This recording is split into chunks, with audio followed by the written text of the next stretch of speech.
এই প্রদর্শনীর একটা তাৎপর্য হলো বাংলাদেশের একদম মানে নবীন শিল্পী থেকে শুরু করে বরেণ্য শিল্পীরা রয়েছেন।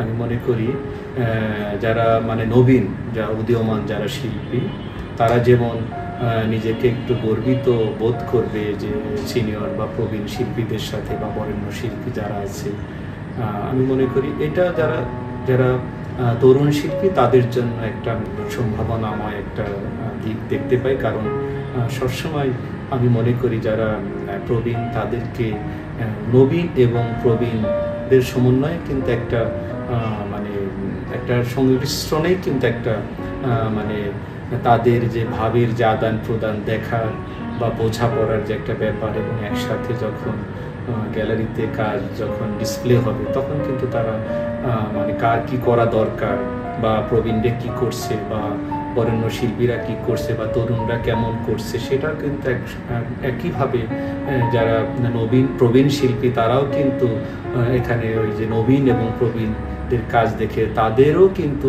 একটা উপলব্ধি তৈরি হয় যে আমাদের বাংলাদেশের যে তরুণ শিল্পীরা কেমন কাজ করছে বা যারা প্রবীণ শিল্পী তারা কেমন করছে। এটা আমার মনে হয় এটা একটা খুবই একটা মহতী উদ্যোগ।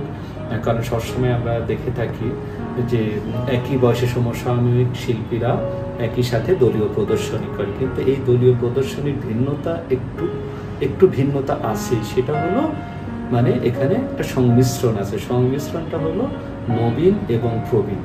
আমি এই প্রদর্শনীর মানে সফলতা কামনা করি। আশা করি বাংলাদেশের যারা শিক্ষানবী শিল্পী বা যারা শিল্পরসিক বা শিল্পকে যারা শিল্পপ্রেমী বা শিল্পকে যারা পছন্দ করে ভালোবাসে, আমি মনে করি এই প্রদর্শনী দেখে তারা অনেকে অনুপ্রাণিত হবে। আমাদের সৃজনশীল কাজ বেশি হবে, সৃজনশীল চর্চাটা আমাদের বেশি করা দরকার। যে দেশে সৃজনশীল কাজ বেশি হয় সেই দেশ কিন্তু আরো বেশি মানে বিশ্বের দরবারে মানে বাংলাদেশকে একটা পরিচিতি লাভ করার একটা অন্যতম মাধ্যম আমি মনে করি শিল্পকর্ম। শুধু মানে অর্থনৈতিক বা এরকম ডেভেলপমেন্ট উন্নতি হলেই কিন্তু একটা দেশ এগিয়ে যায় না।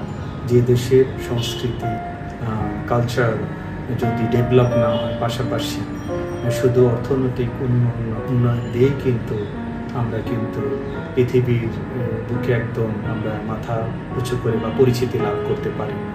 এই জন্য সৃজনশীল কাজ যত বেশি হবে ততই আমরা এগিয়ে যাব এবং আমরা নিজেদেরকে সমৃদ্ধ মানে জাতি হিসাবে মানে পৃথিবীতে বা দেশের বাইরে আমরা পরিচিতি লাভ করব। ধন্যবাদ এবং শুভকামনা।